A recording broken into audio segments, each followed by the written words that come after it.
Definitivamente la única jugadora que marcó en todas las fechas. Señoras y señores, sonó el silbato. En marcha el deporte que apasiona a todos. El fútbol. Ya están jugando Guaraní ante Nacional Humaitá. Por parte de Sánchez para Espinosa, que tuvo allí enfrente a Nancy Zamudio, que le dijo que no. Espinosa mete el centro. Marca Villalba. Galeano remata. ¡Golazo!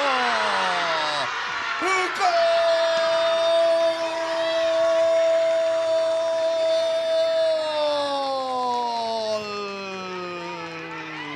De Guaraní, señoras y señores.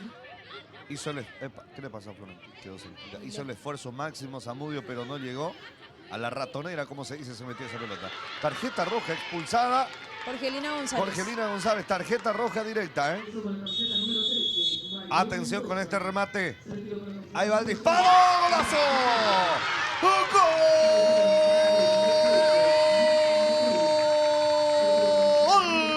¡Gol! De Guaraní. Ángel Delgado, cuando se cobró la falta, ella inmediatamente tomó la pelota con mucha confianza. Cuando hay tiro Creo que libre. es en la fecha 6. Termina la historia, señoras y señores. Nacional Humaitá 0, Guaraní 2.